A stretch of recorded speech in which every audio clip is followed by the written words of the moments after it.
Hey guys, welcome back to the channel. It's been a little while since we did our last video, and I think that's probably a good thing. Just because that means I haven't had to repair anything big, and that it's actually been a little bit of a quiet summer. There's no major projects going on. So a little bit of a break from the past number of years here. But today I'm going to do a quick video just showing how to replace the rear pinion seal of an F-150 truck. I've got a 2019. And as if you've been with the channel for a little while, you probably know that I rebuilt this truck around 30 or 35,000 miles. And then at around 70 or 80,000 miles, we did that video series on the torque converter replacement of the transmission. So now I'm sitting at about 100,000 miles. We just crossed over last week. And over the past couple of months, I've noticed a small drip starting to form under the rear differential of the truck. So what that is, it's a pinion seal. It's where your drive shaft goes into the front end of the differential at your back axle. And so it's not a huge concern. It's a slow drip, but you know, I'd never like to have a drip anyways because it means something's failing. So what we're going to do is make a quick video today just to show you guys how I'm going to go about replacing that pinion seal. So stay tuned and hopefully you guys will learn something. So I don't know if you guys are like me, but when I'm doing a project on a vehicle or really any project, I try to get everything lined up so that I can do a couple tasks at once. We're doing, obviously, the rear pinion seal like I described earlier, but since I'm going to be working on the truck and I'm going to have the tools out anyways, I thought I'd do my oil change just a little early this time. I think I'm right around 4,500 miles, and I typically do my truck every 5,000. But what I wanted to point out is, you know, I've got the engine cover off, as you would do, just to gain a little bit easier access to your fill site and everything over there. But what I've got is I've got an oil separator as well. This is Ford's oil separator for the 3.5 EcoBoost. And I kind of like this as a kit because it came with the preformed tubes and everything, including this catch can, just install on existing stud locations. There's no like zip ties or hacking things together in order to get things to fit. But what the oil catch can does for you, at least for the guys that have the EcoBoost or turbocharged engines, you're getting a lot of extra compressed air running through your cylinders to go into the ignition cycle. And that compressed air oftentimes will carry moisture with it. And so what this catch can does is that it separates kind of the oil and air mixture that's getting blasted through your cylinders so that none of that moisture gets in and you have a little bit cleaner cycle burning. So you're not going to get so much crud built up on your spark plugs. So I don't know. I found this thing. It's not like I notice a mile per gallon difference or like I'm not checking horsepower or anything like that. But what I do notice is that whenever I change my oil, I do have to sop up about an inch or so of moisture that accumulates over time, and that's especially the case during the winter when you're getting really kind of dense air coming pushed through these things. So just something to consider if you guys are ever doing work on your own truck.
All right, now for the main event.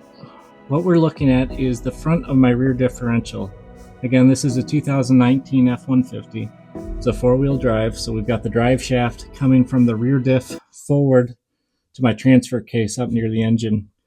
What I'm looking at here is the rear flange that kind of enters into this, and the pinion seal is the seal behind this flange that because mine is failing, we've got a lot of moisture and gear oil starting to kind of build up on the bottom of the diff. It's normally like this. It's I mean, it's normally just, you know, dusty, but not so congealed looking like that. So what I've got is the truck is actually lifted up. It's lifted up only about an inch off the back. If you're comfortable with it, this is how I do it, or would recommend it, just because it'll be easier to work on. It gives you a little bit more headroom. But I also have the truck with blocks in the front wheels just to keep things from, you know, rolling around. But it's actually in neutral right now, so the drive shaft is not engaged with the engine or the parking brake or anything like that, your parking gear. So I've got a free spinning drive shaft right now by just rotating one of these wheels. Like I'm doing, it's a little bit off scene, but I'm rotating the passenger or the driver's side tire in the back, and I can rotate this shaft. What that allows me to do then is get access to each one of these 4 screws that I'm going to need to remove in order to get the drive shaft disconnected. When I'm going to get started, what I'll do, I've already started this, but you know, put a little Sharpie mark, or if you have like one of those chalk markers or something like that, put a mark so that when you get your drive shaft re-engaged, reinstalled on this flange when we're all done, things are still weighted appropriately. Something like this, these little tabs, they'll do things like that to balance the drive shaft. So you might as well work to how it was built and don't try to, or do your best to at least to get everything to realign. I've already broken this guy free, but what it is it's a 12 millimeter 12 point socket. So now there's kind of a two parts to this. So like you might be able to spin the shaft easily to get access to the screw, to the bolt, but you're also going to be having to fight a little bit the rotation of the tire, which if the tires were on the ground, they would be locked in place and you wouldn't be able to rotate the shaft like I am already.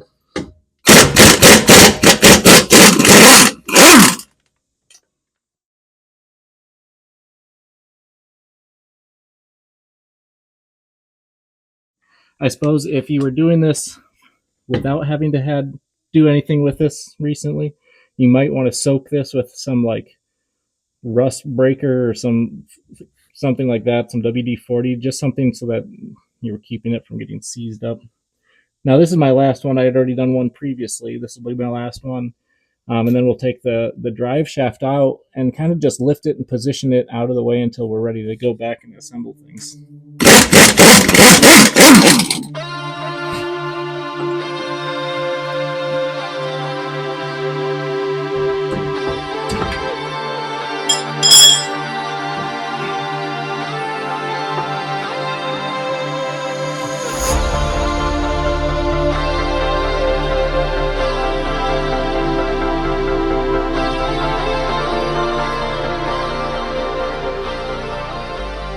So we're back under here looking back at this. We've got the drive shaft out of the way.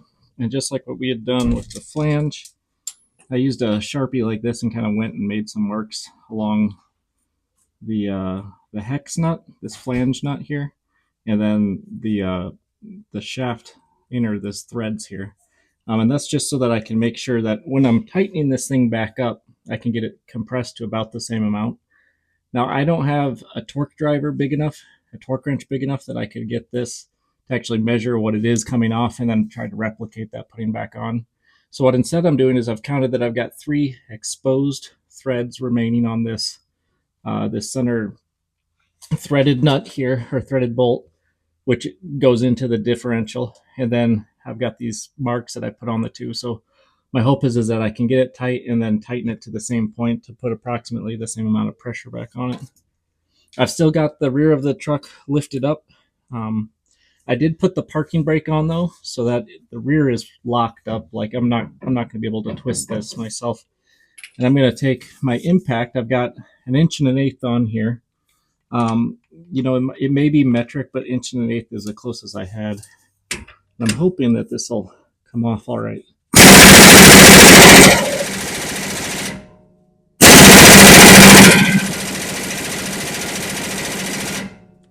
I think we're getting a little bit too much free rotation on that. So we'll get the breaker bar out and see how that goes.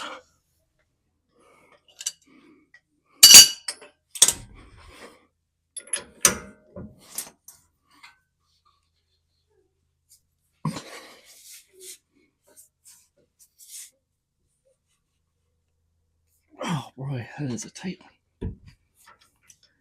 Okay, we got to break free though. Ease up a little bit.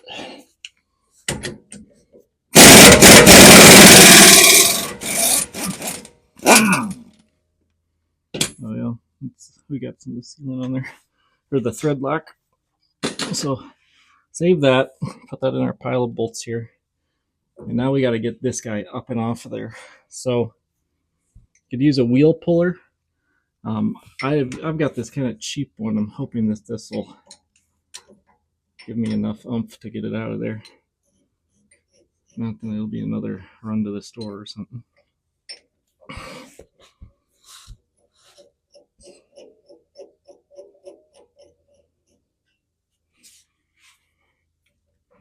Make sure that guy's centered on there and those teeth are bit in evenly all the way around.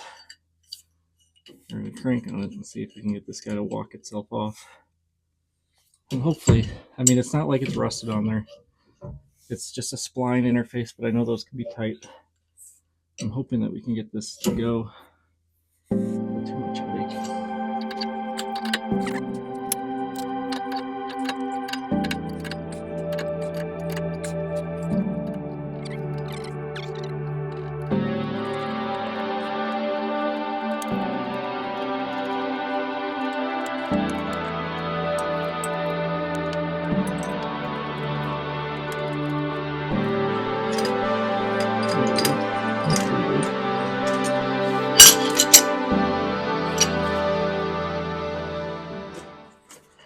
So when you're looking at this flange, the part that's going to be sealing against your new pinion seal is this surface here.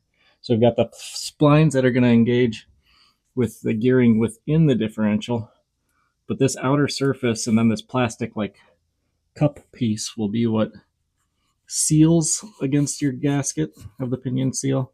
It also kind of protects it. I think this little plastic housing will kind of encompass it, surround it.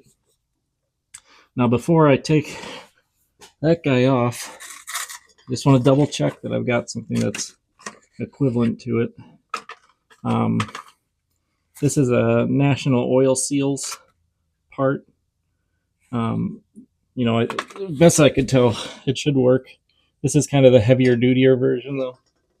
So, I mean, it's going to fit in here like that. I'll have to pry this guy out. I'm not so concerned about damaging it anymore because I have a good replacement. And just a quick like gut check. You know, this is a gasket interface that's going to seal, keep the gear oil in there. So I'm going to put this guy aside so he's not getting dirty. I'll put my good gasket back in the box, and then we'll get some pry bar, maybe a flat screwdriver to get that old seal out of there. It's my hope that when I get this guy pried out, I don't get some kind of flood of gear oil.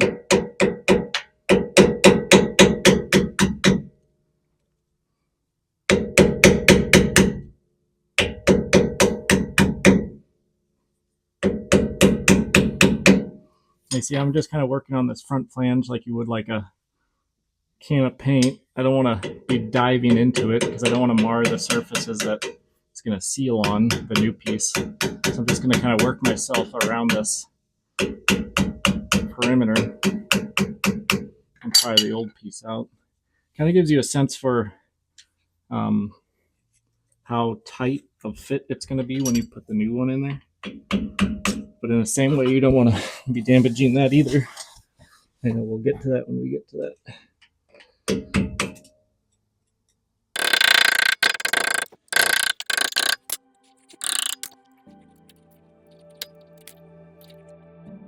With the old gasket out of the way, I'm taking a little bit of extra time to make sure that the internal surface that the new pinion seal is going to sit into is nice and clean. I want to make sure that there's no grit or anything that would potentially mar or cause any kind of leaking down the road. In order to get the new gasket in, I've got this 2x4 block that I cut with just a 2-inch hole, and then kind of, honestly whittled out the internal surface so that that proud gasket on the new seal can sit through that flushly. And I can use this to compress the gasket this pinion seal into the differential housing.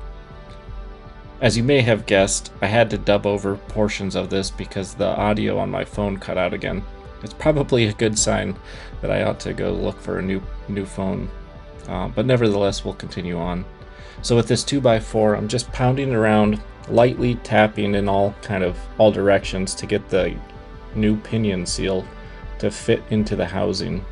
There's no need to go crazy on it. It'll work itself into place, and it's just, it's just kind of working at things evenly.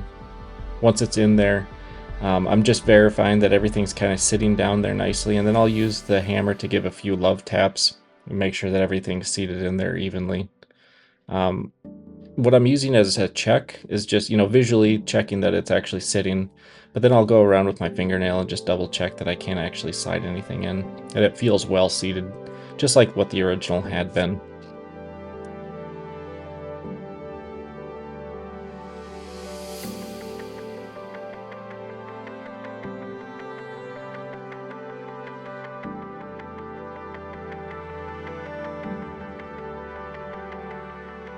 Just like the other gasketed surfaces, I'm making sure that the surface of this flange that sits inside of the gasket is clean as well.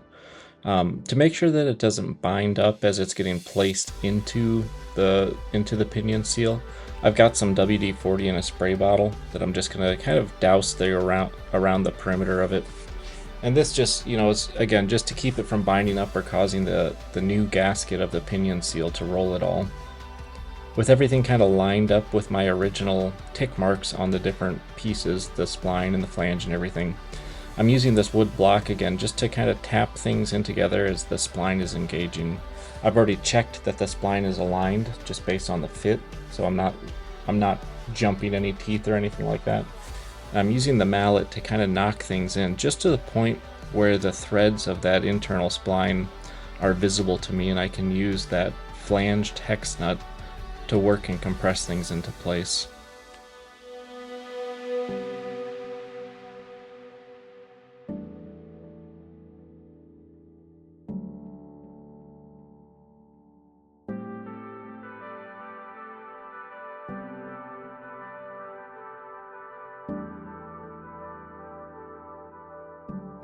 Just as before, I still have the parking brake engaged so that the rear wheels are locked up and I can easily crank on this without causing any kind of rotation in the rear diff.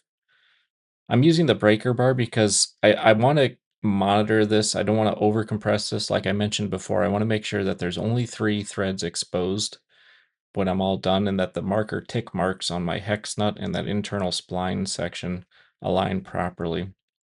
Now I could have probably used the impact wrench based on how far I had to screw it, but I didn't know that at the time, and I wanted to, again, to keep a close eye on things and to make sure I didn't overdo it. So I'm just kind of going slow and steady here.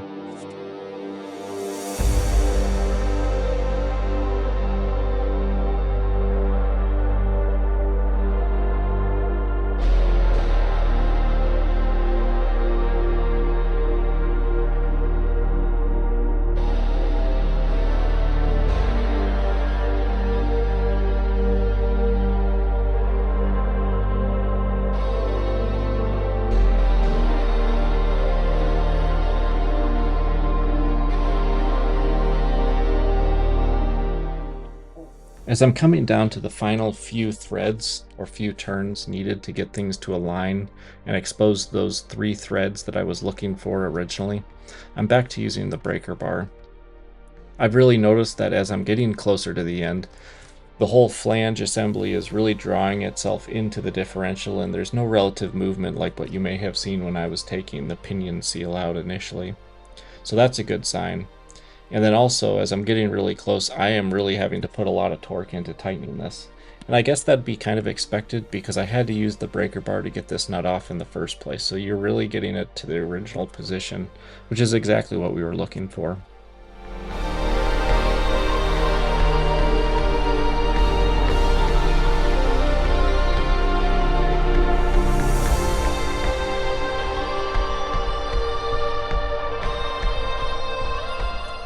As we get the drive shaft reassembled to the rear differential, I've got the parking brake off and things are back in neutral on the truck so that I can freely rotate the position of the flange by rotating one of the wheels.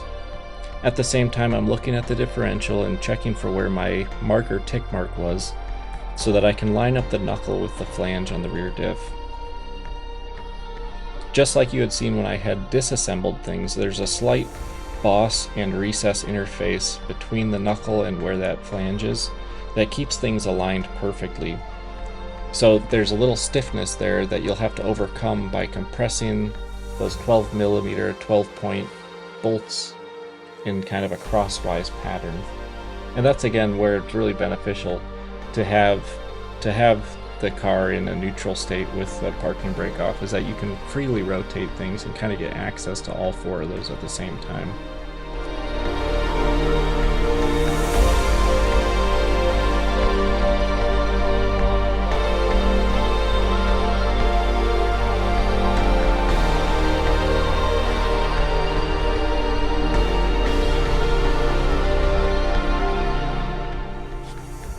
To wrap up this part of the assembly, we're going to use a torque wrench set to 76 foot-pounds, and then just go in a crosswise pattern just like you would tightening the lugs on your wheel. There are some instances where I'd jump out, put the parking brake on or off in order to rotate it and then hold it in place. So that's a little tedious, but if you're working by yourself, it's easier than trying to reach from the top side of some of these. All right, there you have it. That's the end of that project. It may not be the most glamorous task to do, something like changing your oil or making sure your seals are good on your truck, but they're definitely worthwhile to keep your machine running, longer than what a lot of people keep them for. The last truck we had, that white one, that one lasted for, I think I sold it at about 250,000 miles. This truck, like I said, is just at 100,000 miles, so I'm still expecting to get quite a few more years out of it. And one of the ways you can kind of ensure that is to keep up on the maintenance. So the differential pinion seal, wasn't a terribly difficult task. There was a little bit of physical effort required, breaking those nuts and things free. But all in all, it went pretty well and pretty straightforward, I would say. At the end of that session underneath the truck, you saw me kind of wiping down the differential housing. That's just so that as any new leaks could occur, I'd be able to identify them. Get the old card off of there so that anything new or changing you can kind of be aware of.